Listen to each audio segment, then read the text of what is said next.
live, and we have comedian Calimar White. How are you? What's going on? What's going on? Not too much. So we're gonna just go ahead and get right to it. So where are you from, and what got you into comedy? I'm originally from St. Petersburg, Florida, and what got me into comedy is just being in a toxic relationship.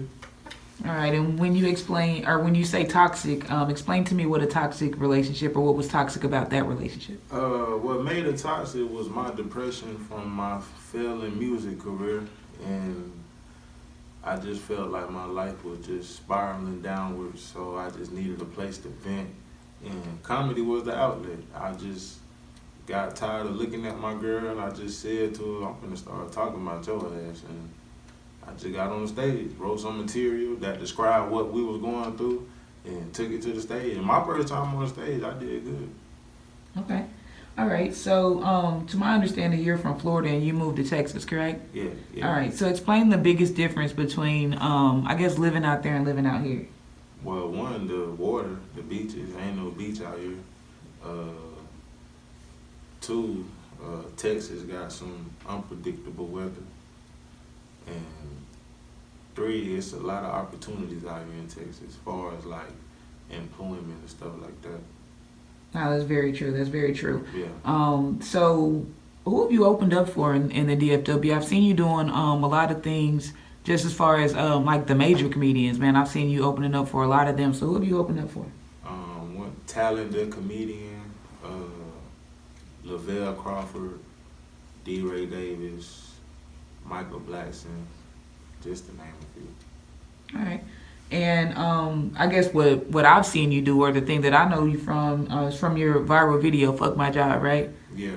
And I've seen, like, I don't know, just myself, I've seen at least like 20 or 30 videos of people like literally not doing shit at work. It's going crazy right now on TikTok. It's like right now it's at 10,000. And what's so crazy about that? Like when I first created the challenge, people was doing it. Yeah. And like people stopped doing it, so I had to go on YouTube and like type in like people horse playing at work, screen record the motherfucker, then put my music behind the video, right, and then post it like a challenge or whatnot. But just so happened like the song reached TikTok and people going crazy, like it's going crazy, like all the videos I needed back then, like I got them now. Right, and it's actually real people, you feel me? I ain't no screen record. These are real people at their real jobs, vibing to Fuck My Job. And I've seen it get several shares. So who's like your favorite person that shared it, or like one of the biggest people you know that shared it? Snoop Dogg. Oh damn, okay. Yeah, Snoop Dogg shared it. Then World Star, Breakfast Club. Like everybody was sharing that bitch. That shit, like it took me to a whole nother. That's the reason why I'm doing skits now, cause it's like when that went viral, it's like damn, like now I got a little presence on the internet. I want to keep this up, so I just started doing a little comedy skits or whatnot. Nah, that's major. That's dope. So I know a lot of comedians there inspired by other comedians. So who are some of the comedians that inspire you? Mike Epps, Adam Sandler, Dave Chappelle, and for even though he ain't like the new generation, he kind of is right now, but he's still an OG. Carlos Miller, and that's about it. Pretty much, I can't really think of none. You know what's crazy about him? I saw a video from like, I don't know, it had to be like 10 years ago of Carlos Miller doing comedy.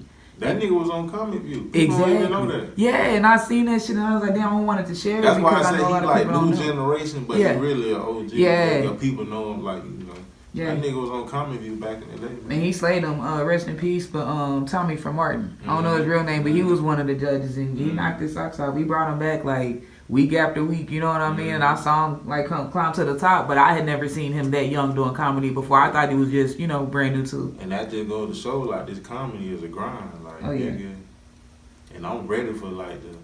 All right, so you've been making a name for yourself out here in the DFW on your own. What's the hardest part about being an independent comedian? Well, like you say, doing it on my own. A lot of people, they. And then one thing, I can say a hard thing about being independent is that I'm not from here. You feel me? I live out here on my own, and I ain't got no family. That's like I feel like I got the advantage over other comedians for the simple fact I ain't got no family out here. So if it don't work out for me, anything in my life, it don't work out for me. I ain't got like no auntie house to go to or no cousin house. Like it's just me by myself.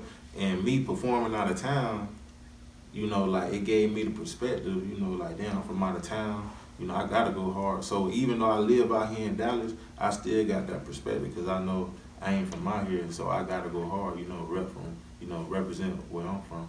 But the hardest thing about being independent is that being out here by myself and doing all this on my own. I really need a team around me though.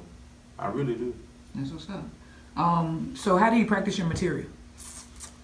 I be telling people like writing comedy, writing jokes is like writing a song. You feel me? Like if you can remember your song, you can remember your material. But sometimes like your song might get old because you said you creating new stuff. So I still have to like, you know, recite some of my old jokes because, you know, I don't want to go on nobody's show and try something new when I know like it might not work. And I'm finna go for the, you know, the show stuff that's gonna work.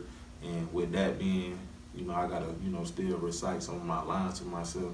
I still walk around, you know, with the remote in my hand like a microphone, throwing it back and forth, you know, just, you know, little small things like that. Nah, that's what's up. They got that one comedian and his whole set, he comes out and he tells jokes and he's like, oh, that was not funny. He marks it off the list. Cole. There you go. He's one of my favorites. I like him, Deion Cole go hard. So what's your most memorable moment in your career so far?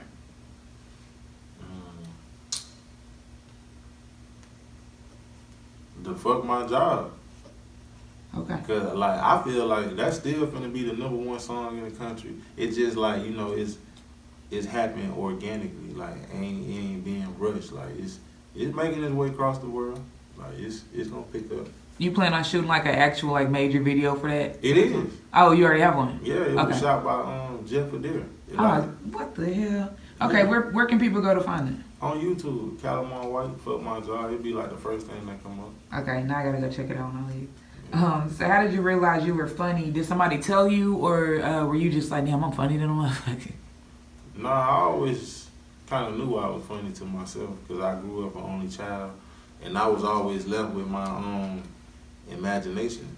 And I just, like I was telling you earlier, like if it make me laugh, because I'm hard to make laugh. Yeah. Like whatever I'm thinking about, if it make me laugh, I'm gonna write that shit down and I'm gonna take it to the stage or I'm gonna put it in the skit. Like, you feel me? So, and I always been making myself laugh since I was a kid because I just be so to myself. Yeah. You know, like just shit going on, a lot of shit going on in my head. And how do you come up with your material now? Because I know like one day you'll do something. My favorite one was chicks that smoke cigarettes. And then you had the one where you called the chick. The FaceTime. Yeah, that one was funny. The black and white one, man, that one had me drove. I was like, because I used to be like that. Yeah. The black and freaking the black. Yeah, so like right now, is anybody like helping you come up with those concepts, or is that like all off the dome? Like, how was that process? Nah, that shit be all off the head. Everything you see that's me, me. That shit that you do, like the black and white skit, for example, is that something you do, or like have you talked to a girl and she's smoking a square and you like, oh, I'm finna dog it? I used to do that, and with the girl who smoked cigarettes, you know, try to hide that she smoked cigarettes. Yeah. That's what niggas really be thinking, like, oh yeah, niggas been talking to you any kind of way. Yeah. Yeah. So like, all them be my ideas, like from like experiences I went through, or like I say, just my imagination. I just be thinking way back and just, you know, try to make that shit funny. Okay. So you had a show where a fight broke out. Oh yeah. Explain to me how that was. You being on stage. You don't have to tell me, you know, too much, but just tell me what you can tell me about the situation. Man, I was on stage killing that bitch, and I heard like it was like commotion in the back because I seen the crowd, you know, just looking back, like, you know, in the crowd, like, damn, what's going on? Right. Like they did that one time, then something else happened, and then I heard sneakers in the slap. But when I said it on the stage, I was like, damn, it sounded like a nigga got stole back there.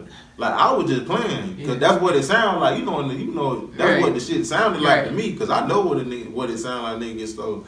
So that's what it sounded like to me, and just so happened a nigga did get slapped back there. And then that's when everybody started getting up.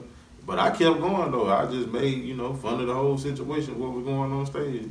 No, I saw it was a packed house, and in the midst of it all, you still had everybody laughing. I was like, damn, even this shit was crazy to me, but it was I had to hilarious. keep it going. Yeah, of course. And that's good for the promoter too. You know what I mean? Because it shows you stay on your toes. So where can people go to see more? They can follow me on Instagram at Calimar_White, or that's CALIMAR_White, WAITE. Facebook, Calimar White. YouTube, Calimar White. And that's about it. I don't really. All right, so I got a few more questions. I just wanted to get that one in there before, the end of the video, Yeah. so people can go on and plug in. So where do you plan to be in the next few years? Shit, financially free. That's all I want to be. Is just financially free, and I want to have freedom of mind. Oh, nice. And who would you like to work with? Dave Chappelle. All the people I named: Dave Chappelle, Mike Epps, Adam Sandler, Carlos Miller. The greats. Really, Lil Duval. Everybody. I want to work with the greats. All right. Is there any topic that you wouldn't joke about? Jamie Foxx. I definitely want to work. Ooh. I forgot to put him in my top. Jamie Foxx. Oh, nice. He's very musically too, man. I saw He like the most talented. Like that nigga. how you mix it all together and shit, and how you going. I aspire to be this. Yeah. Following his path. All right. So is there anything that you wouldn't joke about? Hell no, I'm joking about everything. Right. Like, I'm talking about it. I don't give a damn. Cause like I said, if it make me laugh, I'm gonna say it. Right. Cause it made me laugh. So you're not really worried about offending anybody? Hell no. Okay. All right. And how do you feel about the election? It's coming up tomorrow. How do you feel about the candidates? How do you feel about the whole situation? Shit. I don't really fuck with that. Okay. But like the presidency, that really don't be mattering. It's like the local voting, like the governors and the mayors and shit like that. That's what really matters. Like I don't really be giving a damn about that president shit. And I was just talking to my homegirl about this yesterday. The age requirement for the president need to be 35 to 50 years old. No, that's true. Yeah. That's very true, because they getting kind of up there We now. need some charisma in the damn shit, like young, charismatic nigga. We just need ideals. Yeah. In the chair, like none of this old politically. Like we just need new ideas that can help us, progress forward. Yeah. Just ideas, not none of these laws. Shit, just ideas. No, I agree, and I think it's important too that you said on the local level, because we even see with COVID, they left a lot of the power up to like the state, or you know what I mean? Yeah, you see how it worked? Greg Abbott and things like that, and I didn't think that it would go down like that, but it really did. How they be fighting against each other? Exactly. Like, that shit real. So now that's important to say. Let me see. We got a little bit of time now, so I'm just gonna try to go off the head with it. Just kind of. So what keeps you going every day? What motivates you? I know sometimes you're online and you smoking and you like, fuck this shit, I ain't gonna smoke no more. And today supposed to be my last day. Yeah, I swear, like that's something I'm really fighting with. Like people be laughing. Yeah. They be like, "Oh, it's just weed. You can't be addicted." Like addiction is real. Like, man, that shit real. I've been fighting. Like I said in that one video, I made it into a skit, but it was real shit. I was saying like when I was like, I just see the blessings on the other side, and I know like, yeah, shit. So. Yeah, it has its goods and its bads. You know what I mean? I'm saying. So I get it though. It just that's my that's my battle. Yeah. You feel me? Yeah, It might be, cool with you, but I know that's just my personal battle. Now, I know it resonate with a lot of people. A lot of people I see, every time I see them, they like, oh, today's my last day. And the fact that they say that lets me know that it's something that bothers them. You know what I'm saying? Yeah. So I agree with your sentiments, and I know a lot of people take it lightly, but that once in a while, smoking habit will turn into 10 years of you going hard and taking up all your time and all your money. And I want to stop so bad. And I know I stopped. Look, this is what got me back to smoking. I stopped recently for like 2-3 months. Yeah. No, I wouldn't even say 3 months. I ain't never went that long. I want to say probably like a month or 2. Yeah. I was doing good. Then I had the audition for America's Got Talent, and it wasn't how I thought it was gonna be. Right. And then I was just so overwhelmed, and I'm like, man, I need to smoke. Right. Man, I smoked. That shit just turned me back smoking. Right. Right on. I was supposed to just smoke, just like carry that shit away. Did it make the experience better? Hell no, because it made me just really overthink it and start like really downing myself. Right. You know? Right. And then I just been in that fucking trend since. But what keep me going is like, I just know like, you know, my faith in God. I just know like it's something better for me. And I know like he know one day I'm gonna stop that shit. And I feel it. I feel it's gonna be like, you know, real soon. Yeah. So that's what keep me going. And then I be wanting to give up, but then I be thinking like, damn, tomorrow might be my big day. This shit might just pop off for a nigga. Real talk. And then I just keep going.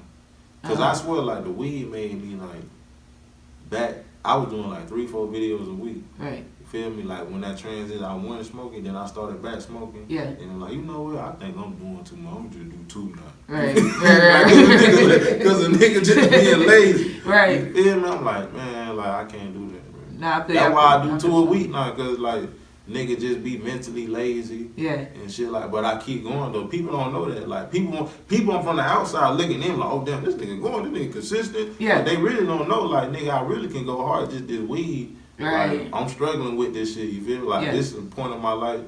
I'm struggling with this shit right now. So that's why motherfuckers only getting 2 a week now. Okay. All right. Do you drink?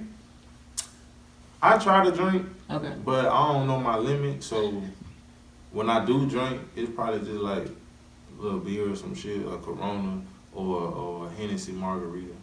Okay. Drink like that. Do you have kids?